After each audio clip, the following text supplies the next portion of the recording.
Caitanya Jaya Nityananda Jaya Advaita Chandra Jaya Gaura Bhakta Vrinda.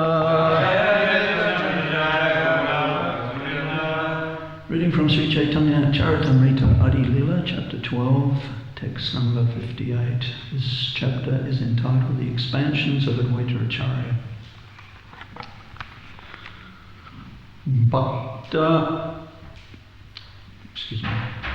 Bhagavat Acharya Ara Vishnu Das Acharya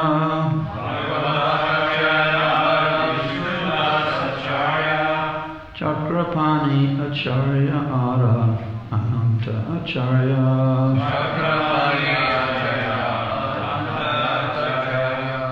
Bhagavat Acharya Ara Vishnu Das Acharya Chakrapani Acharya Ara Ananta Acharya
Bhagavat Acharya. Of the name Bhagavat Acharya. Ara and Vishnu Das Acharya. Of the name Vishnu Das Acharya. Chakrapani Acharya. Of the name Chakrapani Acharya. Ara and Ananta Acharya. Of the name Ananta Acharya. Translation and purport by His Divine Grace Srila Prabhupada. Bhagavat Acharya, Vishnu Das Acharya, Chakrapani Acharya and Ananta Acharya were the 6th, 7th, 8th and 9th branches of Advaita Acharya. Please repeat. Bhagavat Acharya, Vishnu Das Acharya, Chakrapani Acharya, and Ananta Acharya were the 6th, 7th, 8th and 9th branches of Advaita Acharya. Purport. In his Anubhasya, Sri Bhaktisiddhanta Saraswati Goswami Prabhupada says that Bhagavat Acharya was formerly among the followers of Advaita Acharya, but was later counted among the followers of Gadadhar Pandit. The 6th verse of Sakha Nirnay Amrita, a book written by Yadu Nandana Das, states that Bhagavat Acharya compiled a famous book of the name Prema Tarangini. According to the Gaura Ganadesh Dipika, verse 195, Bhagavat Acharya formerly lived in Vrindavan as Sweta Manjari. Vishnu Das Acharya was present during the Ketari Mahotsava. He went there with Chutananda, as stated in the Bhakti Ratnakara, 10th Taranga. Ananta Acharya was one of the 8 principal gopis. His former name was Sudevi. Although he was among Advaita Acharya's followers, he later became an important devotee of Gadadhar Goswami. Amagana Timanandasya Gananjana Shalakaya Chakshu Unmanitam Jaina Tasmai Sri Gurave Namaha Mukam Karoti Vachalam Pangam Langhayate Grim Yat Kripa Tamaham Vande Sri Gurum Dinatanam I was born in the darkness of ignorance. My spiritual master has very kindly come, forced open my eyes with the torchlight of transcendental knowledge. I offer my most respectful obeisances unto his lotus feet. By the kindness of my spiritual master, the saviour of all fallen souls, even a lame man can cross over mountains, a blind man can see stars in the sky, and a dumb man can recite eloquent Vedic poetry. So I thought I might begin this morning, everyone, to just read a delightful excerpt from this wonderful book compiled by our God sister Mula Prakriti Devi Dasi. A friend to all, our Srila Prabhupada, a friend to all. Early contemporaries remember him. And Mula Prakriti lived in Vrindavan in India during Srila Prabhupada's, for some years during Srila Prabhupada's life, and continued living there afterwards. And she took it upon herself to travel with a tape recorder all over India and search out many of the early friends of Srila Prabhupada, his contemporaries, and interview them. And she compiled this wonderful book of those remembrances. So this excerpt is entitled Pujari from Sri Advaita Acharya's house in Shantipur, West Bengal. This story was heard in Mayapur in 1980. A man came to the ISKCON Caitanya Chandradoya Mandir carrying with him a copy of the Back to Godhead article about Srila Prabhupada entitled A Lifetime in Preparation. Just recently, an amazing realization occurred to me that I wanted to share with devotees everywhere. I have been the Pujari and Sevite at the house of Advaita Acharya for many years. I was also there back in the 1940s and 50s. At that time, I noticed that one Grihastha Bengali devotee used to come to the temple quite regularly. He was dressed in a white khadi dhoti and kurta, and he always came alone. He would sit in the back of the mandir without speaking, and he would chant Harinam on his mala very quietly and deeply. I noticed that he came on the weekends, usually once every month or two, in a regular way. After chanting there for many hours, he would always thank me when he left. His presence was profound, and I became attracted to him. Since his devotions were solitary, I never spoke to disturb him. Sometimes I happened to notice that while he was chanting, his eyes would be full of tears and his voice would be choked up. Then, for a very long time, he did not come. However, I distinctly recall that in August 1965, I saw a saffron-clothed sannyasi sitting in the back of the mandir. In a moment, I recognized him to be my old friend from before. Again, he sat for a long time chanting Hare Krishna.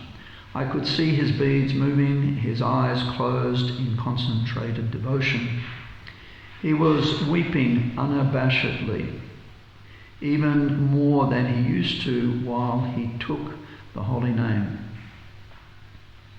Finally, as evening came, he paid his Dandavat Pranam for a long time. When he arose, he came up to me and again thanked me for my seva here at Advaita Bhavan. I asked him, "Who are you? I remember you from so long ago." He replied, "My name is Abhay Charanaravinda Bhaktivedanta Swami. I am an unworthy disciple of His Divine Grace Srila Bhakti Siddhanta Saraswati Thakur. Srila Prabhupada, my Divine Master, I have been coming here for such a long time because my Gurudev has given me an impossible mission. His desire was for me to go across the ocean to the Western countries and spread the sublime teachings of Sri Caitanya Mahaprabhu. There are countless souls there who have never heard of Sri Sri Radhakrishna, and so they are suffering greatly. I have not known how this mission of his will be successful. So I have been coming here to this special house of Advaita Acharya, where he, Nityananda Prabhu and Sri Chaitanya Mahaprabhu would gather together to plan the Sankirtan movement. It was here that they launched the inundation of love of God that swept India and continues to this day. Thus I have been praying very earnestly here that they will all give me their mercy, and somehow they will empower me and guide me. I want to satisfy my Gurudev's desire, but I am feeling unqualified to do this. As he was speaking to me, I saw tears falling down on his cheeks again. Then he continued, "Tomorrow I am leaving for Calcutta to go upon a ship across the ocean to America. I do not know what will befall me there, but I am praying most earnestly here for help." Then he humbly asked me for my blessings. I was indeed moved by this Vaishnava's sincerity and determination as I watched him depart upon his journey. It was a few years later that I began noticing for the first time white Vaishnavas coming to Advaita Bhavan. They were wearing dhotis and saris and chanting on Tulsi Mala. I never spoke to any of them, but then one of them gave me this Back to Godhead magazine from America. As I was looking at the photographs, suddenly I recognized a painting of the founder Acharya who had brought Krishna consciousness to the West. It was a picture of my friend Bhaktivedanta Swami, who had come and prayed here so many times before. Then I realized that he had actually accomplished that impossible mission of his Gurudev. I saw that it was indeed he, starting alone and without pretense, who had accomplished this glorious miracle against all odds. As soon as I saw this, I came here to his temple in Mayapur to tell you this information. I know that he has gone from this world now, but I thought perhaps you might want to know this story about your and my beloved Srila Prabhupada. Srila Prabhupada ki jai. So, a wonderful little narration of Prabhupada's spending time at Advaita Bhavan. And of course we know the house of Advaita Acharya is very important in Gaudiya Vaishnavism, as was enunciated there. With Srila Prabhupada spending so much time there praying for mercy, to execute his impossible mission. Because Prabhupada knew full well that it was the place where Advaita Acharya also prayed to Krishna very earnestly for the Lord to descend, because he himself, even though a plenary portion of the Supreme Personality of Godhead, felt unqualified to execute the deliverance of the fallen souls in the age of Kali. So he was praying there to Krishna, "You have to come, my Lord, in person." So he was offering Ganges water and Tulsi leaves to his Shalagram Shila. And in a loud voice, calling out. And some years ago here at New Govardhana, on Gaur Purnima, some of the devotees did a very wonderful dramatical presentation of this pastime, and Mandakini was Advaita Acharya. And those of us who know Mandakini has a long association with the theatre. So it was a very moving presentation of Advaita Acharya praying to Krishna on the bank of the Ganga at his house, Advaita Bhavan, and she was she gave a wonderful performance. In the Vaishnava world, it would definitely have been worthy of an Oscar nomination. So much so that some of the young children actually became a little frightened because she was putting heart and soul into her role as Advaita Acharya. It was very moving, wonderful play.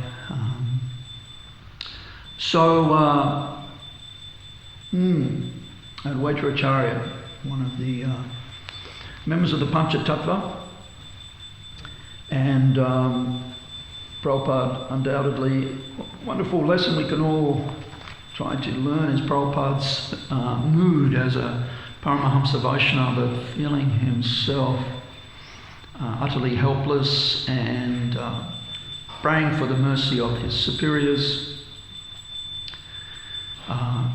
in his efforts to serve Guru and Gauranga, never feeling that he was the doer. Just praying in that very, very sincere and humble mood. Please bless me in this endeavour to spread Mahaprabhu's sublime teachings all over the world. So,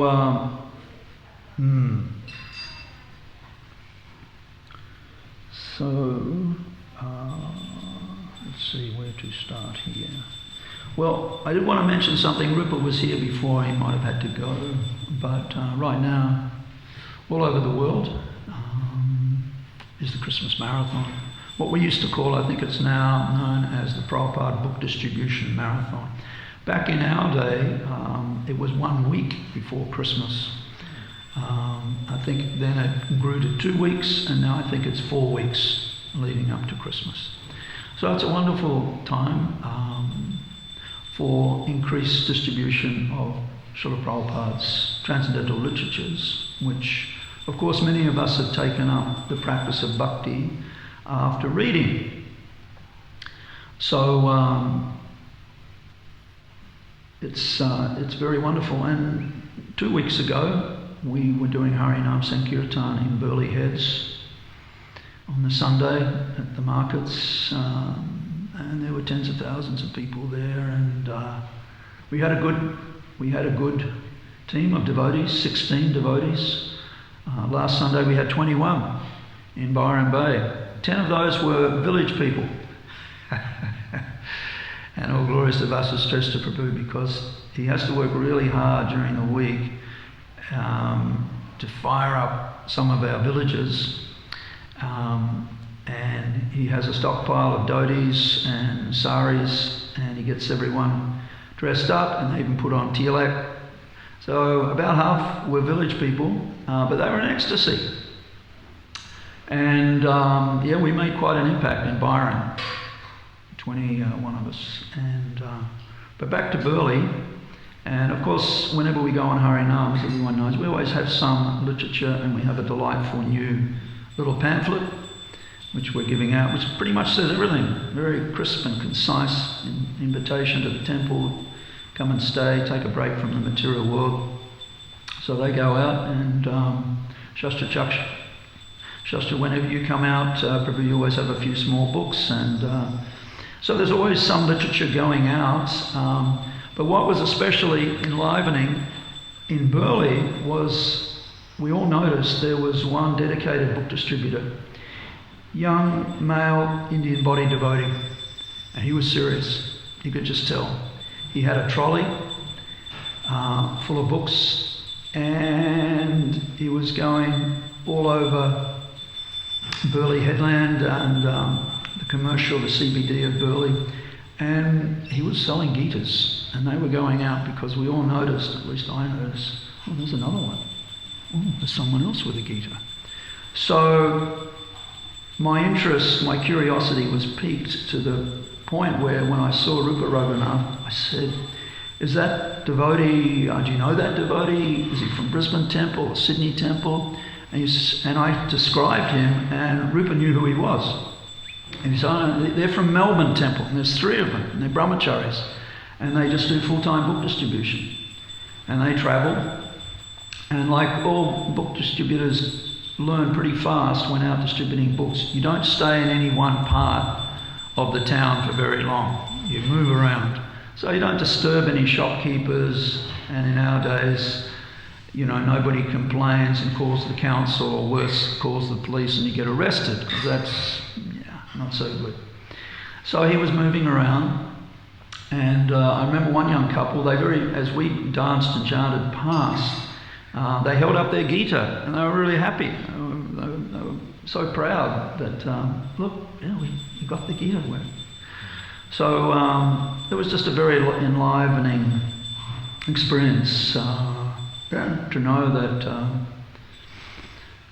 as some of our devotees here are going out regularly, I know full-time or part-time, and Charan Aurobindo So Padma Lochana Bhagavad Gita in Byron Bay some years ago, more than 7 years ago now, I think, and this was brought up at Padma's wedding, on his wedding day. And I'm here because Charanaravinda took the trouble to go out and in these mysterious ways Krishna consciousness is spread. And we do know books are the basis. Purity is the force, utility the principle, and preaching the essence. One little very concise statement from Srila Prabhupada. And what wonderful books we have to read. There's some reading material for everyone up and down throughout the creation. But for spiritual seekers, of course, there are many different transcendental literatures. And for us on the path of bhakti, we have the bhakti shastras, which are very vast. It's said that the original 4 Vedas, Rig, Yaja, Sama and Atharva Vedas, their essence is condensed in the Upanishads, 108 principal Upanishads.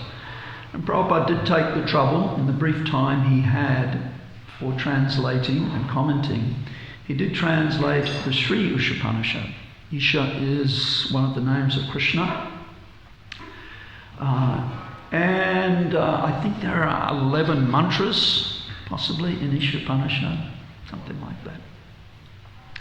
So, and some of us even memorized those a long time ago, so we're going to try. Isha Vashyam Idam Sarvam Ankincha Jagadam Jagat Tena Tena Bunjita Margaritha Kashyasvidanam. Everything animate and inanimate that is within the universe is controlled and owned by the Lord.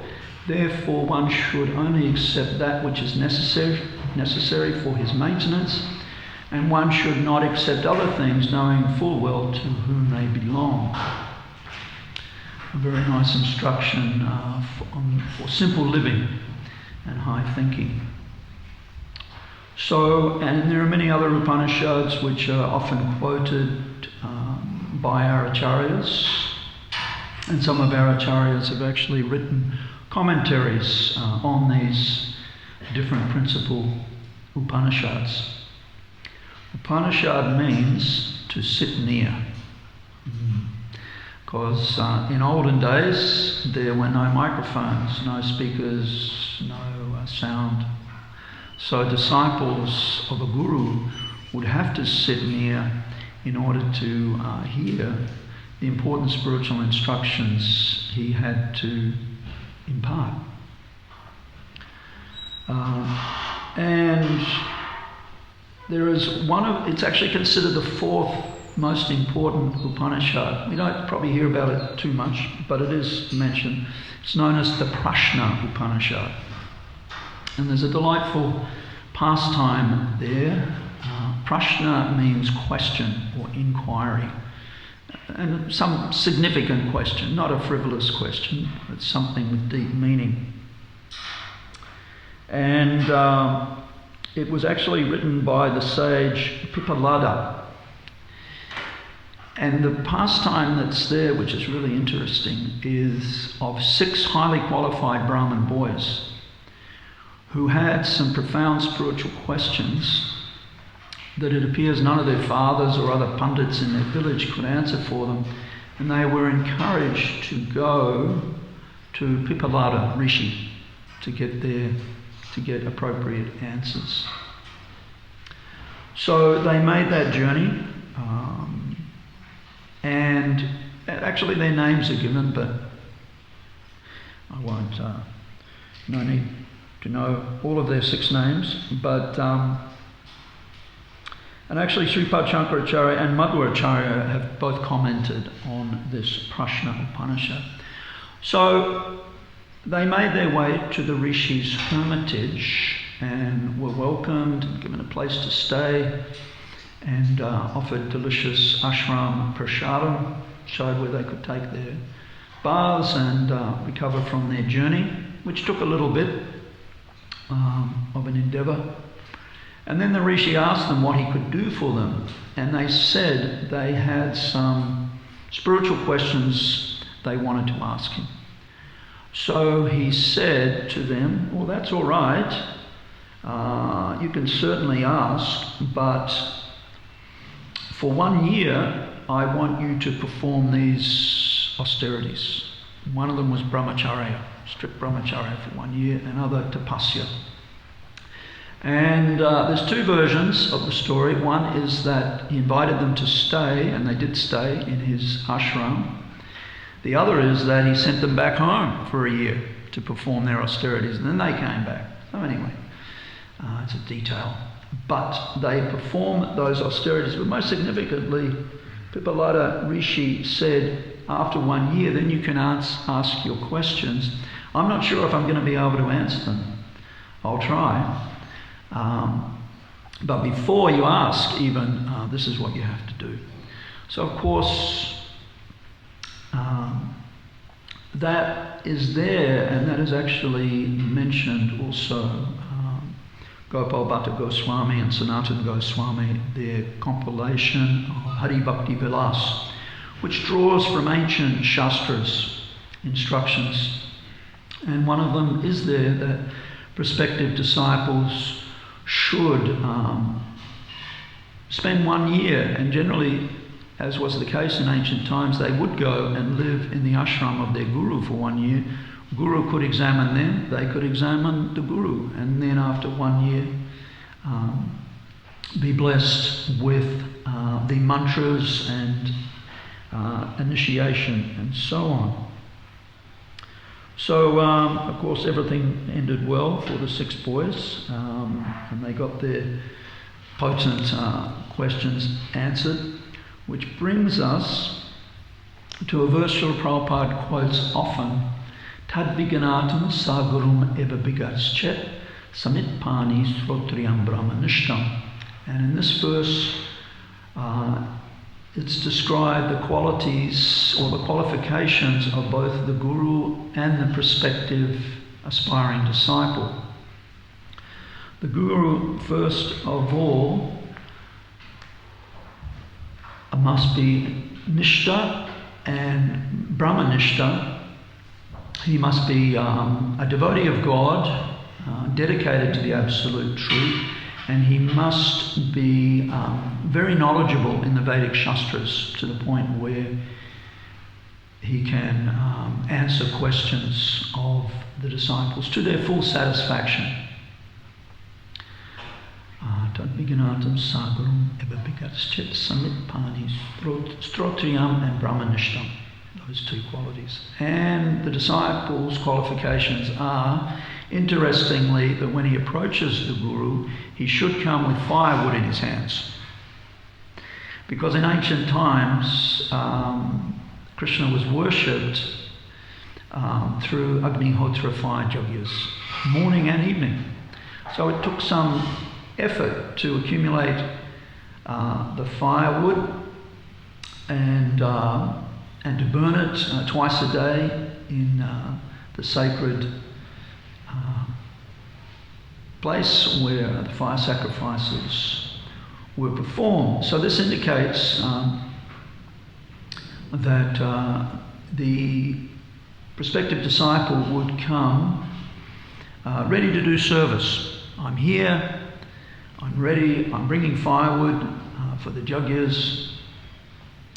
I'll assist. I'm ready to do whatever's needed to assist.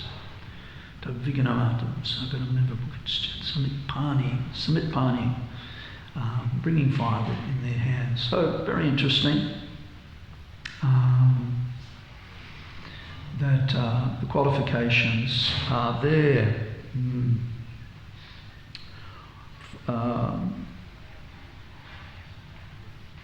So we know when Srila Prabhupada did come to America, he actually shipped beforehand 200 3-volume sets of Srimad Bhagavatams that he had to ship on a separate vessel.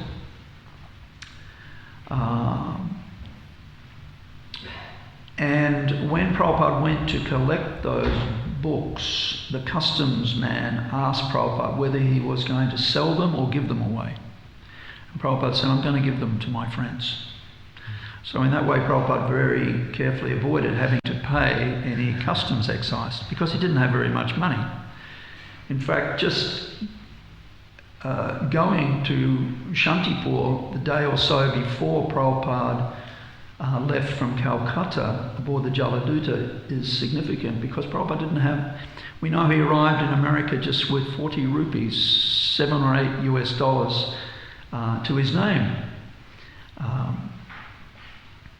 And those rupees were unchangeable because there was no foreign currency exchange between India and the US in those days. So virtually Prabhupada arrived in America penniless. So to spend some monies, however, in those days it was to catch a train from Calcutta to Shantipur and back is really significant that Prabhupada felt he had to do that in order to get the blessings of Advaita Acharya.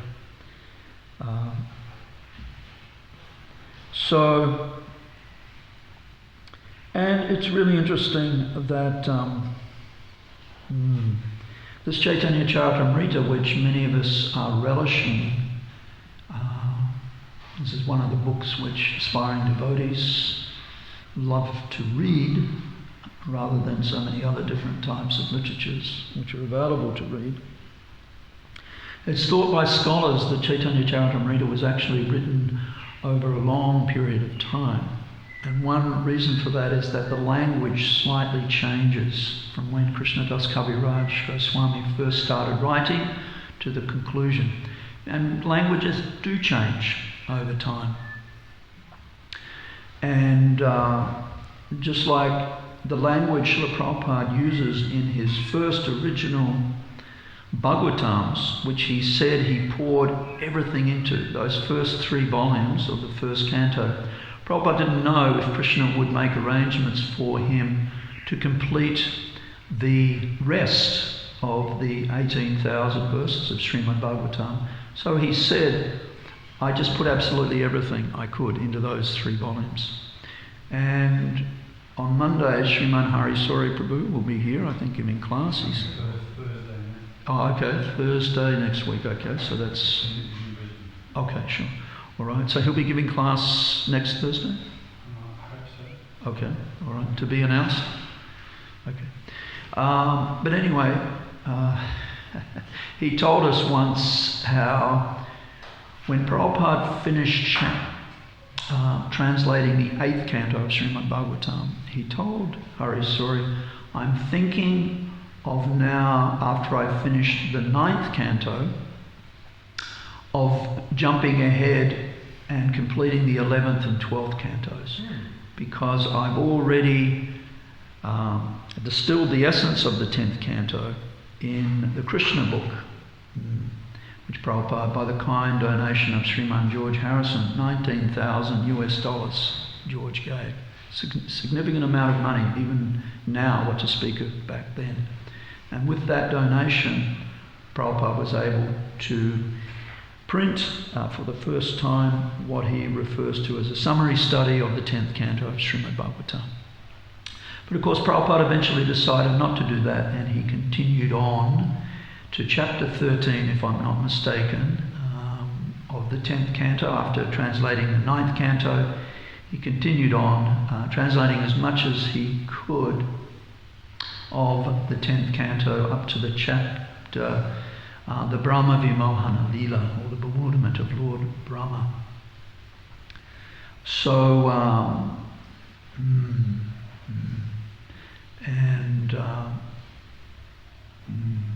just trying to think of the word. Magnus Opus, isn't it? That was Prabhupada's great literary contribution, translating the Srimad Bhagavatam, but we see that even that he wasn't able to fully complete in his lifetime, but he did as much as he could. So language changing is very interesting. And the language that even some of us learnt at school in the 1950s, what to speak of Prabhupada learning the English language as a boy, starting at the very beginning of last century. And his Guru Maharaj, Bhakti Siddhanta Saraswati, and his father, Bhaktivinoda Thakur, learning the English language which was spoken in the preceding half century. I think Bhaktivinoda Thakur was born in the year 1833, if I remember. And of course Prabhupada had words, and those words from the English language, which are not so familiarly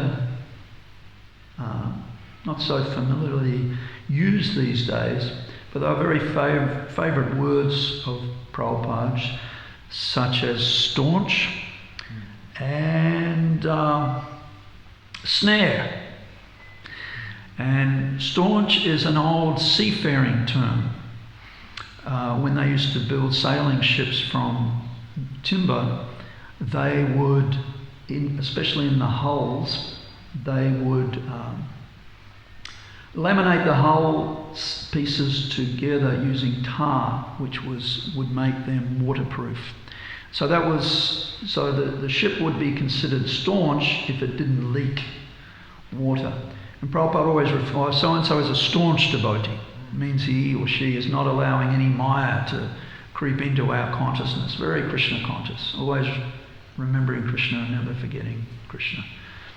When all the other rules and regulations can be distilled down, that's the essence. Always remember Krishna and never forget Krishna. So such a person is known as a staunch devotee. And of course, snare is actually another old English word. It refers to a tiny trap made from string to capture small birds. And Prabhupada's famous quote was, the last snare of Maya is for the transcendentalist to imagine that he or she has become God. So it's considered the last snare or trap of Maya. So, and as some of us may know who keep one eye occasionally on modern sociological trends and news, every year around this time the media puts out a list of words which have become common in the preceding 12 months. And I came across one which I had to look up because I didn't know the meaning of, and it is obfuscating. It means to cloud the meaning of something. And it's particularly being used nowadays to describe the behaviour of politicians and criminals. They obfuscate. They cloud the meaning. When they're asked a question, they don't actually give a truthful, straightforward answer. They obfuscate. So I was thinking, that's interesting. And even in spiritual circles, we see that some aspiring transcendentalists or religionists, they quite often obfuscate. Srila Prabhupada didn't obfuscate. He gave very direct, concise answers. And we're all very grateful to him for doing that. This is the absolute truth.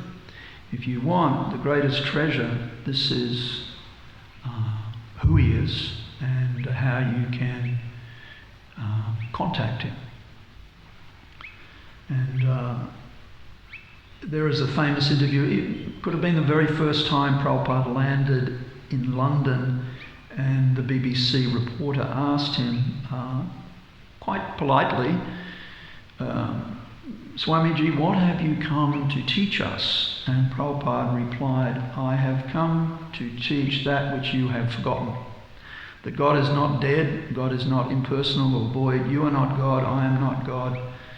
And it was a very direct, wonderful answer. And Prabhupada went on, we know his name, his address, his phone number, and so on. And the reporter really liked that answer.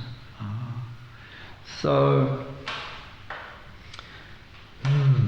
I might just stop there, everyone. A few thoughts. We have more, but as always, time runs out. I don't know if anyone has a question or a comment. Otherwise, Rampashar Prabhu. I was thinking,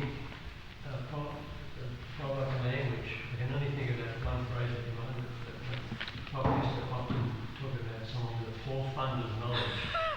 Yes. Any other release you can love it. There's so many unique phrases of God. Yeah, that's...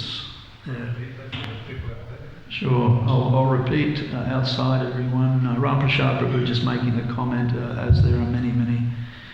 poor fund of knowledge was one of Prabhupada's favourites to describe. Yes.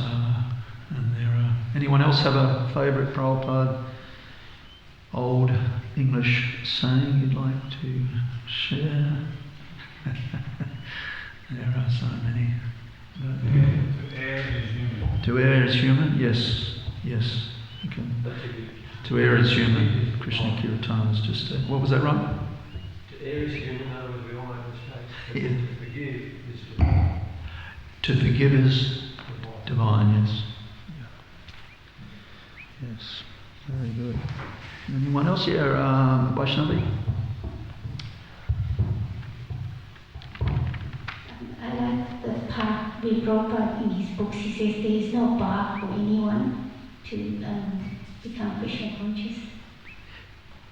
Yeah, very nice. No bar, right? Even a child can do it. Another quick, concise little statement of Prabhupada's. Even a child can do it. Chant, dance, relish prasad, little philosophy. All right. Jai Ho. Srila Prabhupada ki jai. Sri Caitanya Caritamrita ki jai. Gaura Premanandi.